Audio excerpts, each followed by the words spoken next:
आज बेटा हम लोग पढ़ने जा रहे हैं कंडेंस फार्मूला और डॉट एंड क्रॉस फार्मूला, जिसे इलेक्ट्रॉनिक फार्मूला भी कहते हैं। ये दोनों भी शॉर्ट क्वेश्चन है बेटा।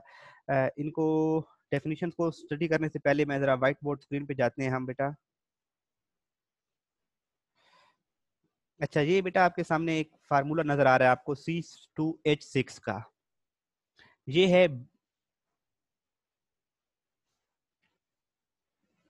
ईथेन। ये किसका फार्मूला है बेटा? ईथेन। ईथेन। अब इस फार्मूला को हम डिफरेंट तरीकों से लिख सकते हैं। इसी को ऐसे भी लिख सकते हैं बेटा कि CH3 सिंगल बॉन्ड CH3।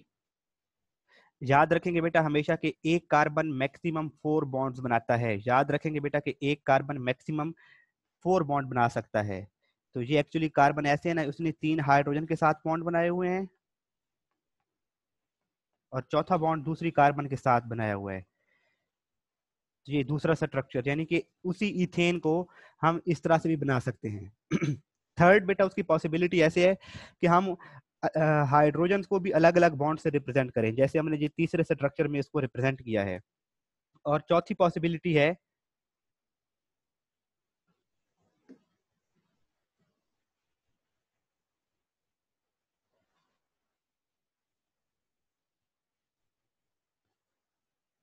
कि कार्बन और हाइड्रोजन जो जो इलेक्ट्रॉन शेयर कर रहे हैं, उन इलेक्ट्रॉन्स को डॉट और क्रॉस की फार्मूला से हम रिप्रेजेंट करें। तो ये देखें कि एक ही चीज के फार्मूला को 4 तरीकों से लिखा जा सकता है। तो जो पहले वाला है बेटा, जो मैं जिसके साथ ए लिख रहा हूं, ये ए, ये कौन सा फार्मूला है? ये हमने कल पढ़ा था। अच्छा बेटा बताता हूँ हुजैफा, मैं एक्सप्लेन करता हूँ।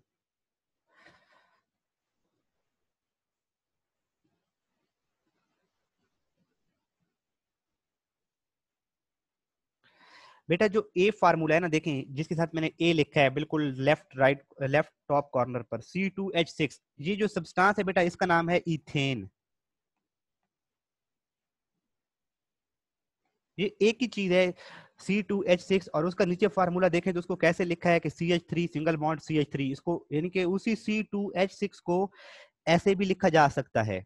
और उसी CH3 को ऐसे भी लिखा जा सकता है कि वो जो पहली कार्बन के साथ 3 हाइड्रोजन है तो उन 3 हाइड्रोजन को अलग अलग रिप्रेजेंट किया है, दूसरी कार्बन के साथ भी 3 हाइड्रोजन है तो उन 3 हाइड्रोजन को अलग अलग रिप्रेजेंट किया है।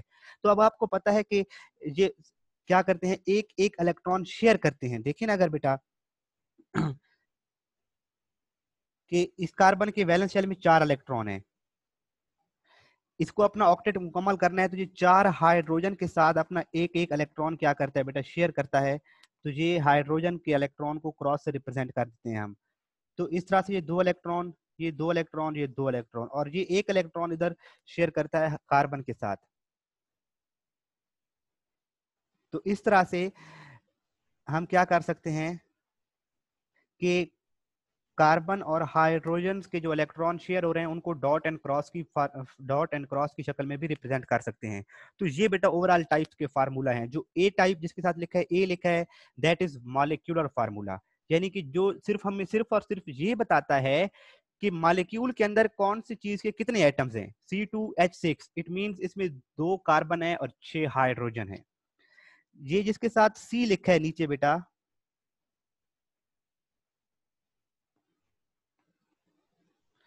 ये कौन सा फार्मूला है? ये स्ट्रक्चरल फार्मूला है जो हमने कल पढ़ा था, जो एग्जैक्ट अरेंजमेंट ऑफ एटम्स बताता है कि मॉलिक्यूल में एटम्स की एग्जैक्ट अरेंजमेंट क्या है।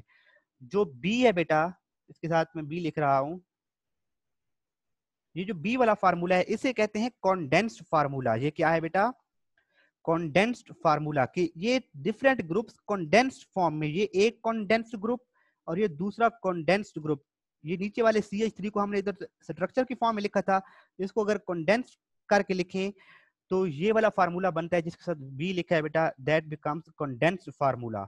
और जो बिल्कुल राइट साइड पे जिसमें इलेक्ट्रॉन्स को डॉट और क्रॉस से रिप्रेजेंट किया है, कि कार्बन के इलेक्ट्रॉन्स को डॉट से रिप्रेजेंट किया है तो हाइड्रोजन के इलेक्ट्रॉन्स को क्रॉस से, तो इसे कहते हैं डॉट एंड क्रॉस फार्मूला। ये जो डी है इसे कहते हैं डॉट एंड क्रॉस फार्मूला। अब इनकी डेफिनेशंस को देखते हैं बेटा सेपरेटली जाकर।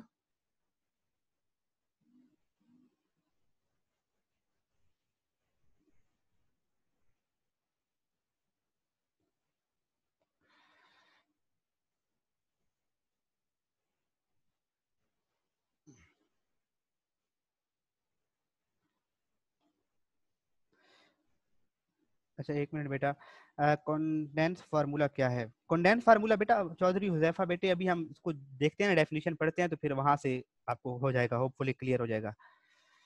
अगर फिर ना हो तो फिर बताता हूँ बेटे। स्ट्रक्चरल फार्मूला देखें बेटा।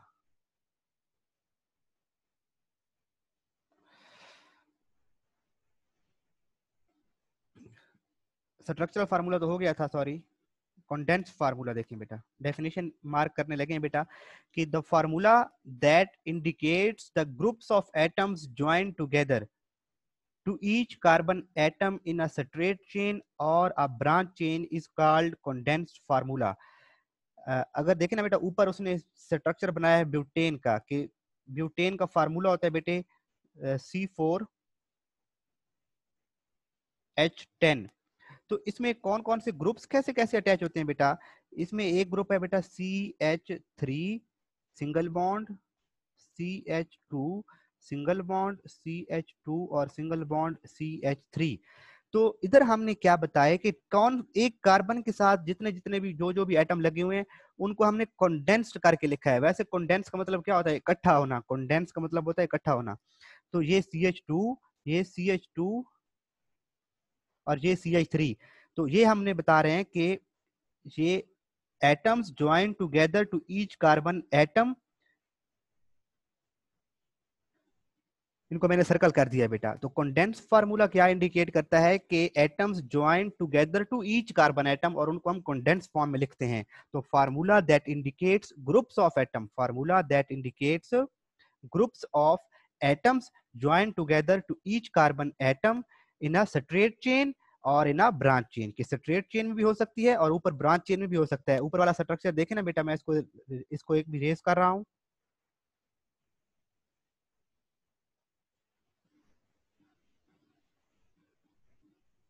इस स्ट्रक्चर को देखें ना बेटा, इसको कंडेंस कैसे कर सकते हैं? कि ये बेटा इसका एक CH3 ग्रुप, ये CH3, ये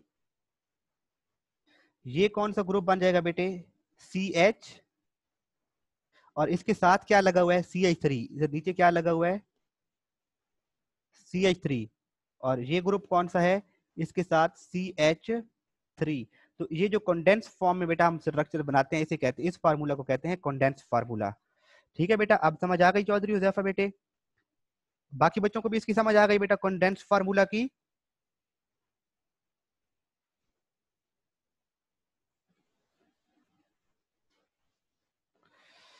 जी बेटा, चले मैं इसको रेस करता हूँ, आगे मूव करते हैं हम।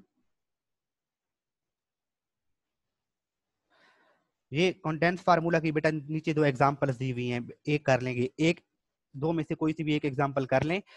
ये बन जाएगा एन ब्यूटेन। आइसो, अच्छा हाशिम पूछ रहे सर व्हाट इज आइसो। अब बेटे देखे ना, इसका भी ये भी C4H10 है और ये भी C4H10 है, दोनों ब्यूटेन हैं। अब इनको कैसे बताएंगे हम कि स्ट्रेट चेन वाला है या ब्रांच चेन वाला है? देखिए ना, ये CH4, चारों CH4 ऐसे भी तो हो सकते हैं बेटा, कि CH3 single bond CH2 single bond CH2 single bond CH3। ये स्ट्रेट चेन में भी हो सकता है और ये ब्रांच चेन में भी हो सकता है, जैसे नीचे ये बनाया हुआ है। तो एन का मतलब होता है नॉर्मल, मतलब वो स्ट्रेट चेन वाला है अगर एन ब्यूटेन तो उसे एन ब्यूटेन कहेंगे, और अगर वो ब्रांच चेन वाला है, इसमें कि एक कार्बन के साथ ब्रांच अटैच हो गई है, तो इसे कहते हैं आइसोब्यूटेन। ये सिर्फ आइसो और एन रिप्रेजेंट करता है उनका स्ट्रेट चेन होना या उनका ब्रांच में होना। जी बेटा जी, जिसके साथ ब्रांचिंग क्या होती है? जी बेटा हुजैफा एक एग्जांपल कर लो। अच्छा बेटा हमदा देखें कि ब्रांच क्या है, कि कोई भी स्ट्रेट चेन के साथ इधर कोई ब्रांच आ जाए, इधर कोई भी ब्रांच आ जाए, तो स्ट्रेट चेन के साथ जब कोई ब्रांच लग जाएगी तो हम उसे कहेंगे ब्रांच चेन। एक ब्रांच चेन में एक और बेटा याद रखेंगे, अगर कोई मॉलिक्यूल का स्ट्रक्चर ऐसे हम लिख देते हैं ना, CH3 single bond CH2 single bond CH3, ये ब्रांच नहीं होगी। जी बेटा हाशिम, ये आइसोमर्स हैं। ये जो मैंने नीचे ये स्ट्रक्चर बनाया ना, ये स्ट्रेट चेन नहीं है, क्योंकि इसको तो हम ऐसे भी लिख सकते हैं बेटा, CH3 CH2 single bond CH3, तो स्ट्रेट चेन ही हो गया। अगर इस कार्बन के साथ कोई इधर अटैच ब्रांच हो गई ना, तो फिर ये क्या बन जाएगा, ब्रांच चेन कहलाएगा। ये आगे ब्रांच चेन वाली हमारी बहुत सी एग्जांपल आएंगी, तो ये वहां पे आप सब बच्चों के क्लियर हो जाएगा, कोई भी कंफ्यूजन नहीं रहेगी। बेटा आइसो है तो वो ब्रांच, और यानी कि आइसोब्यूटेन तो वो ब्रांच चेन, और एन ब्यूटेन तो वो स्ट्रेट चेन। कहीं किसी भी सब आगे आगे एन पेंटेन आएगा एक, तो एन पेंटेन का मतलब होगा वो स्ट्रेट चेन होगा, और आइसो पेंटेन होगा तो वो ब्रांच चेन होगा। तो जी एन और जी ब्रांच, हमने अगर एंड वाला हम टेढ़ा लिख देना तो वो नहीं होता बेटा, ब्रांच सेंटर में किसी एटम के साथ बनती है।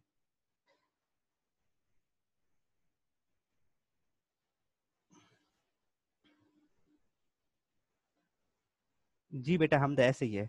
अच्छा उसके बाद बेटे डॉट एंड क्रॉस फार्मूला देखें, ये मैंने भी आपको एग्जांपल बता भी रहा था कि the formula which shows the sharing of electron between various atoms in one molecule of organic compound is called dot and cross formula और इलेक्ट्रॉनिक फार्मूला। इसका दूसरा नाम क्या है, इलेक्ट्रॉनिक फार्मूला भी इसे कहते हैं।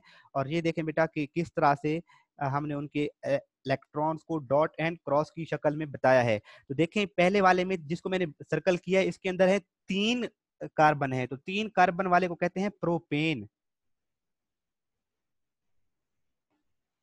और 4 कार्बन वाले को कहते हैं एन, जी स्ट्रेट चेन है तो एन ब्यूटेन। तो ये बेटा इनका क्या है, इलेक्ट्रॉनिक फार्मूला या डॉट एंड क्रॉस फार्मूला। ये एग्जांपल सॉल्व करेंगे डॉट एंड क्रॉस फार्मूला की, अक्सर बच्चे क्रॉस एंड डॉट लगाने में मिस्टेक कर जाते हैं, तो ये आप लोग इसकी एग्जांपल घर में जरूर खुद से सॉल्व करेंगे। बेशक CH4 के कर लें बेटा, बेशक इसकी एग्जांपल में आप CH4 इस तरह हम लिखते हैं ना बेटा CH4, तो बेशक इन बॉन्ड्स की जगह पर dot and cross dot and cross dot and cross.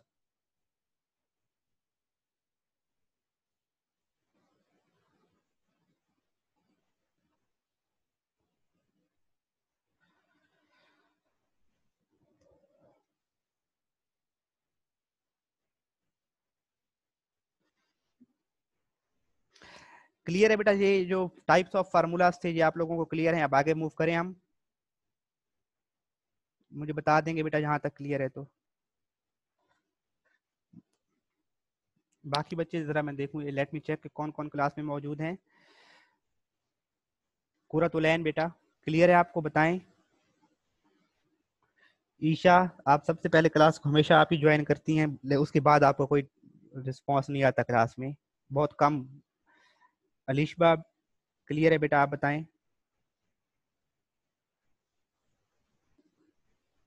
Bisma बेटा यही प्रोपेन और ब्यूटेन, तो हम अभी नेक्स्ट टॉपिक ही यही है। अली हसन बताएं बेटा, क्लियर है। इजा आप भी बताएं बेटा। अशर, अशर जावेद, अब्दुल्ला इरफान, कायनात बेटे। चले बेटा हम नेक्स्ट मूव करते हैं नेक्स्ट टॉपिक की तरफ, और उसमें यही आएंगे सारे प्रोटेन ब्यूटेन वगैरह जो आपने याद करने हैं।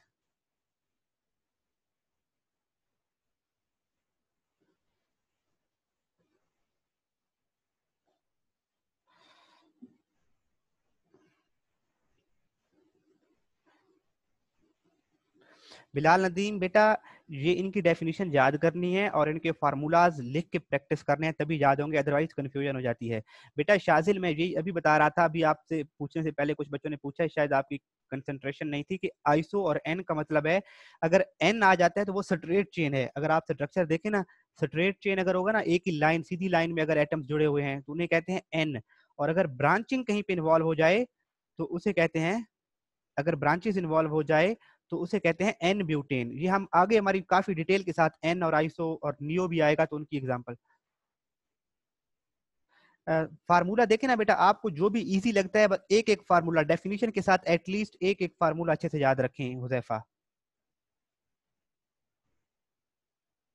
वो जो आपसे याद होता है वही कर लें, जो अच्छा आसानी, जो फार्मूला आपको आसान लगता है वो कर लें।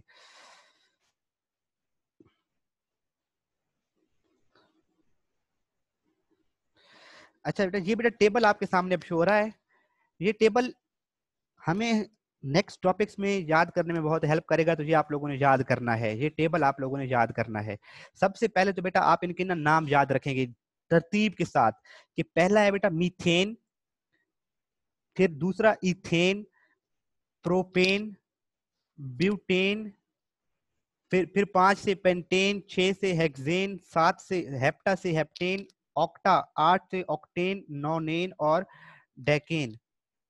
ये 10 बेटा, ये 10 के नाम पहले तो अच्छे से तरतीब से याद करेंगे और ये लिख लिख के याद करेंगे। उसके बाद इनके फार्मूलाज याद करना बहुत आसान है बेटा, उनके फार्मूलाज याद करना बहुत आसान है।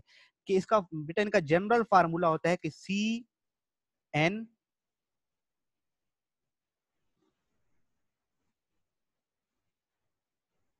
H2N+2। ये टेबल बेटा आप सामने रखेंगे, मैं व्हाइट बोर्ड की स्क्रीन पे जा रहा हूँ बेटे, वहां से समझाते हैं इसको, इसके एग्जाम्पल्स को।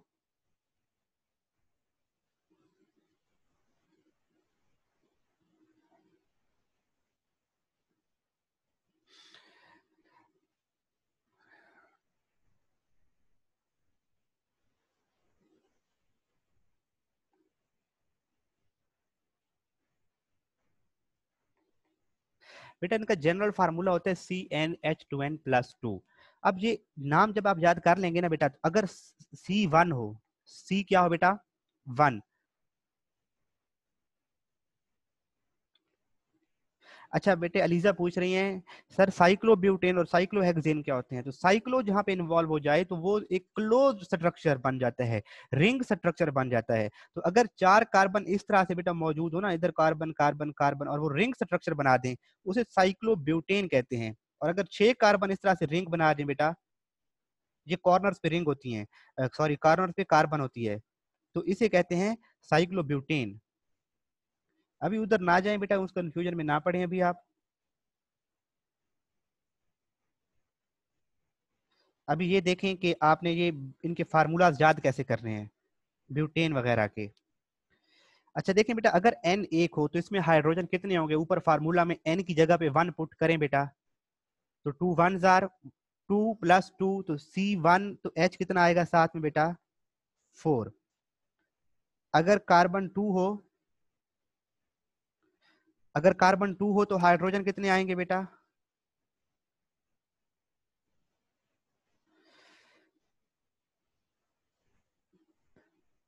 6। अगर C3 हो तो कार्बन कितने, हाइड्रोजन कितने आएंगे। फार्मूला बेटा कौन सा फार्मूला आपको याद नहीं होता हुजैफा।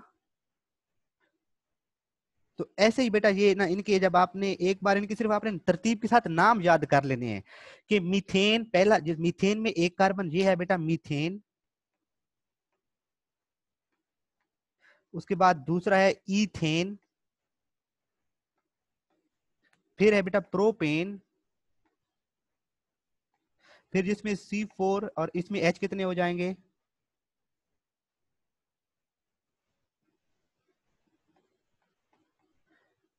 H10 हो जाएंगे, तो ये है ब्यूटेन। फिर C5 तो H12, यानी कि जितने भी कार्बन होंगे उसको 2 से मल्टीप्लाई करना है और उसमें +2 ऐड करते जाना है, तो ये बन जाएगा पेंटेन, जिसमें 5 कार्बन है तो वो पेंटेन। आखिर में सबके ANE आएगा पेंटेन। फिर C6H14, तो वो हो जाएगा हेक्सेन। C7 और H16, तो ये हो जाएगा हेप्टेन। और इसी तरह से ऑक्टेन और नॉनेन हो जाते हैं। अब आपने बेटा इनके ना पहले तो जो बुक में पेज नंबर 65 का जो फर्स्ट टेबल है ना, उसमें 10 के नाम तरतीब से याद करने हैं। Methane, ethane, propane, butane, pentane, hexane, heptane. अच्छा बेटे, जब आपका इनका मॉलिक्यूलर फार्मूला कर लेंगे ना, तो वो करने नहीं है बाकियों की, लेकिन वो आप कर बहुत आसानी से सकते हैं। देखिए ना, आपने मॉलिक्यूलर फार्मूला याद कर लिया है, मॉलिक्यूलर फार्मूला है C5H12। अब इसका कंडेंस फार्मूला कैसे हो सकता है, सीधी सीधी बेटा लाइन में 5 कार्बन लगा दें, ठीक है। अब आपको पता है हर कार्बन कितने बॉन्ड बनाता है? मैक्सिमम 4। तो ये कार्बन बेटा 1 2 3 और चौथा बॉन्ड इधर कार्बन के साथ बना हुआ है। मैंने को आपको आसानी के लिए मैं इनको नंबर दे देता हूँ ये, ताकि मैं जो बोलूँ आप उसी को देखें। पहले कार्बन के देखें बेटा 4 बॉन्ड पूरे हो चुके हैं। अब दूसरा कार्बन भी क्या बनाएगा? उसके 2 बॉन्ड ऑलरेडी बने हुए हैं, ये तीसरा बॉन्ड और नीचे चौथा बॉन्ड। इसका भी ये तीसरे कार्बन के भी 4 बॉन्ड पूरे हो गए। चौथे कार्बन के देखें तो 2 बॉन्ड बने हुए हैं, ये तीसरा और ये उसका चौथा बॉन्ड। और C5 की देखें तो ये इसका पहला बॉन्ड इधर बनेगा, दूसरा बॉन्ड इधर और तीसरा बॉन्ड इधर। और बाकी अब सबके साथ क्या लगा दें बेटा? हाइड्रोजन लगा दें। तो ये क्या बन जाए? ये इसका स्ट्रक्चरल फार्मूला बन जाएगा।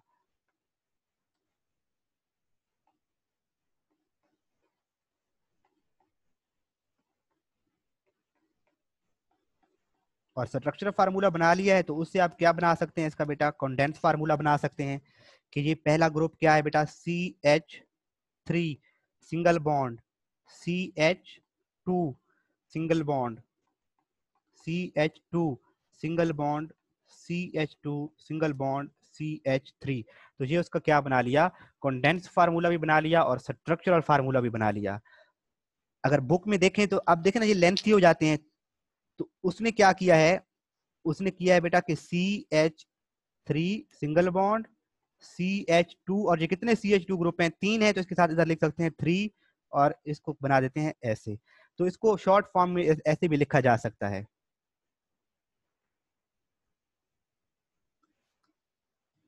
अच्छा इब्राहिम बेटा देखें,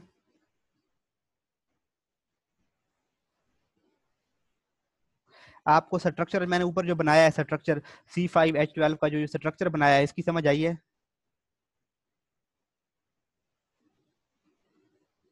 इसकी समझ आई है बेटा?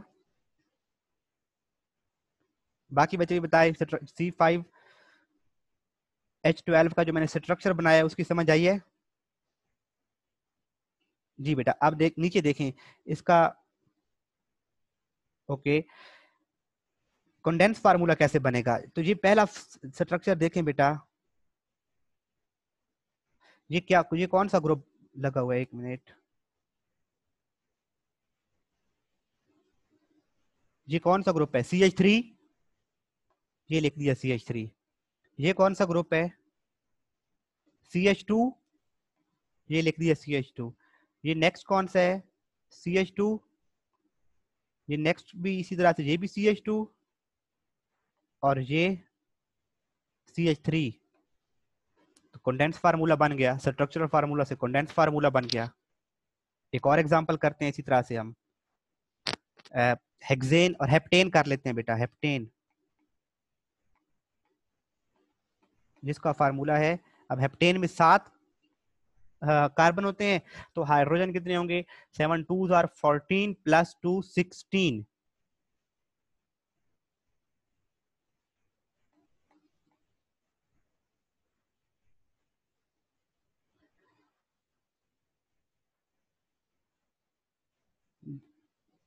बेटा इब्राहिम देखो ना यार, तो हाँ, तो ये जुड़ा हुआ है ना, ये उसको हमने इस बॉन्ड से रिप्रेजेंट कर दिया ना, ये इस बॉन्ड को ये रिप्रेजेंट कर दिया हमने। एक कार्बन के साथ जो जो हाइड्रोजन ग्रुप लगे हुए हैं उनको अलग अलग रिप्रेजेंट करना है। एक और एग्जांपल करते हैं, आपको होपफुली जहां से समझ आ जाएगी। तो इसका तो बेटा देखिए ना, C6H16 है। तो पहले स्ट्रक्चर ड्रा कर लें। 1 2 3 4 5 6 7, 7 कार्बन इस तरह से सीधी लाइन में लगा दी हमने। अब इनके साथ हमने क्या लगाने हैं? हाइड्रोजन लगाने हैं। तो पहले के साथ 3 हाइड्रोजन लगेंगे, इधर हाइड्रोजन, 2 हाइड्रोजन, 2 हाइड्रोजन, और लास्ट वाले के साथ फिर क्या लगेंगे? 3 हाइड्रोजन। मैं हाइड्रोजन लिख नहीं रहा, मैं सिर्फ उनको लाइन से इंडिकेट कर रहा हूं कि आपको अंडरस्टूड बात है कि इन बॉन्ड के साथ क्या लगा हुआ है? हाइड्रोजन। अब इसका कंडेंस फार्मूला बनाना है, तो ये क्या है बेटा? CH3 ग्रुप है, CH3 सिंगल बॉन्ड। अब बाकी दरमियान में 1 2 3 4 और 5 कितने क्या ग्रुप हैं? CH2 हैं। 5 क्या है बेटा? CH2। तो उसने बुक में इसके साथ क्या किया है कि इधर ब्रैकेट लगा के 5 लिख दिया। इट मींस 5 CH2 ग्रुप है और फिर लास्ट में एक क्या ग्रुप है? CH3 ग्रुप है। तो ये क्या हो गया बेटा? Condensed formula. सुल्तान बेटे बुक के ऊपर 55 पेज नंबर है। ओके हो गया बेटे, आप बताएं बेटा, बाकी बच्चे भी मुझे बताएं। सर ये पेपर में शॉर्ट के तौर पे, अच्छा बेटा ये जो ब्यूटेन मीथेन ये है ना, ये वाला पेज, इसमें से इस पेज में से बहुत रेयर चांस है कोई भी एमसीक्यू या शॉर्ट क्वेश्चन बने। पेपर के पॉइंट ऑफ व्यू से ये table is not as much important, लेकिन इस टॉपिक जो अगले हमारे जितने भी टॉपिक्स हैं इस चैप्टर में, उनमें ये सारी चीजें बार बार रिपीट होंगी। अगर आप अपना नेक्स्ट पेज खोल के देखें ना, नेक्स्ट टॉपिक जरा नेक्स्ट पेजेस पे जाएं, तो आपको यही सारे लिखे हुए नजर आएंगे। तो जब हम इनके नाम आते होंगे और इसी नेक्स्ट पेज पे इसी नेक्स्ट चैप्टर में चले जाएं बेशक, उसमें भी सारे यही पड़े होंगे। तो हमें जब इनके नाम और फार्मूला आते होंगे तो तभी हमें नेक्स्ट टॉपिक्स में आसानी होगी। तो इसके इसलिए पहले तो 10 नाम तरतीब के साथ याद करें। नाम याद कर लेंगे तो फार्मूला लिखना कोई मुश्किल नहीं रहेगा, फिर चाहे उनका फिर स्ट्रक्चर फार्मूला बनाना हो, चाहे उनका कंडेंस फार्मूला बनाना हो, चाहे मॉलिक्यूलर फार्मूला बनाना हो, सिर्फ आप उनकी तरतीब याद रखेंगे कि मीथेन है तो उसमें 1 कार्बन, इथेन में 2 कार्बन, प्रोपेन में 3 कार्बन।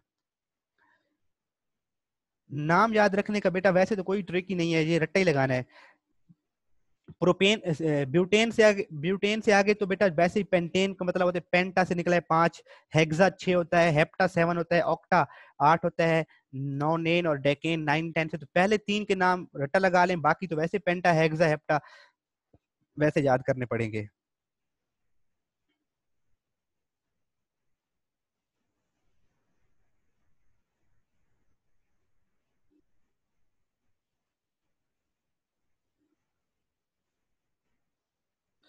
जी बेटा क्लियर है, मुझे बताएं आज के टॉपिक बेटा। 2 डेफिनेशंस करनी है और इसके इसके टेबल को याद करने की प्रैक्टिस करनी है बेटा। कल हम क्लासिफिकेशन ऑफ ऑर्गेनिक कंपाउंड्स पढ़ेंगे बेटा, कि हम ऑर्गेनिक कंपाउंड्स को डिफरेंट ग्रुप में कैसे क्लासिफाई करते हैं। अच्छा पेज नंबर 53। अच्छा हमदा ने कहा है कि सर पेज 53 के स्टार्ट में एक क्वेश्चन है, प्लीज रीड।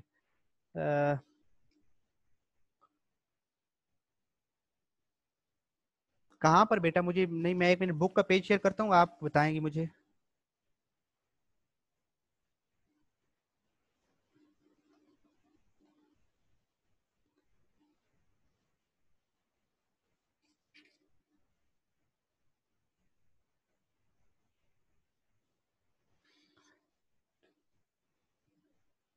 अच्छा कल 14 अगस्त है, मुझे नहीं याद था बेटा कि कल 14 अगस्त है।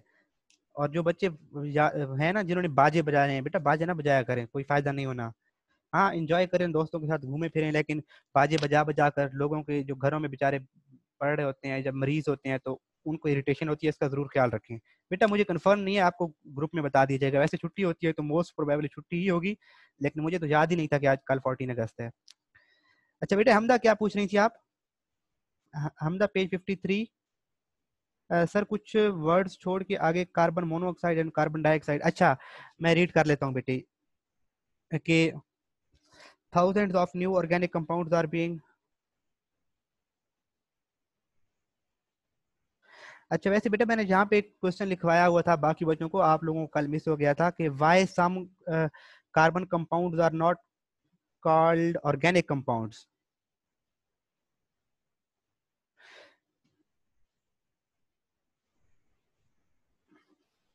why some carbon compounds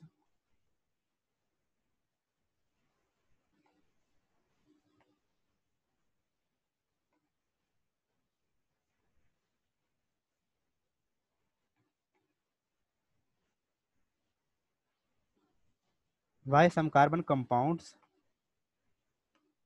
are not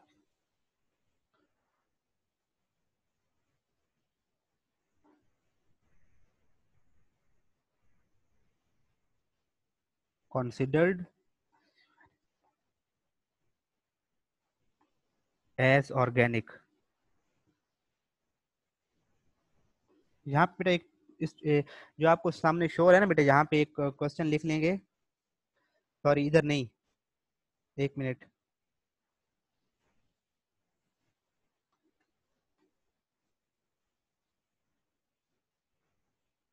यहाँ पर ये बेटा पेज, बुक के पेज नंबर 53 पर, पेज 53 के टॉप पर ये क्वेश्चन लिखें बेटा। पेज 53 के टॉप पे ये क्वेश्चन लिखे कि कुछ कार्बन के कंपाउंड ऐसे हैं जिनको ऑर्गेनिक कंपाउंड नहीं कहा जाता। तो इसको यहां से मार्क करेंगे। दो the oxides of carbon monoxide and carbon monoxide, carbonates, bicarbonates and carbides are also carbon compounds. They are not treated as organic compounds because their properties are quite different from those of organic compounds. क्योंकि उनकी properties organic compounds से बिल्कुल different है, तो इसलिए इनको organic compounds consider नहीं किया जाता। Why some carbon compounds are not considered as organic compound? ये मैंने इस क्वेश्चन लिखा हुआ है। हमदा बेटा यही पूछना चाह रही थी आप?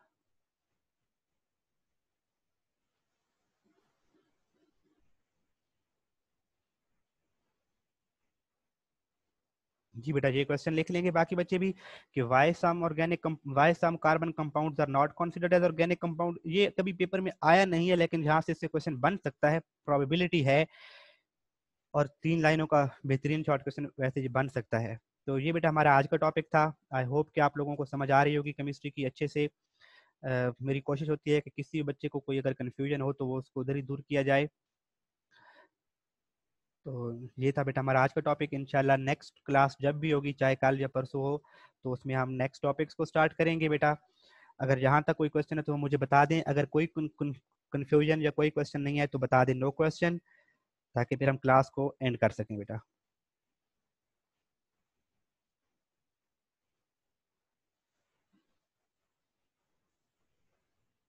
थैंक यू बेटा हमदा। इंशाल्लाह रेगुलर क्लासेस में और ज़्यादा अच्छा मज़ा आएगा पढ़ने में।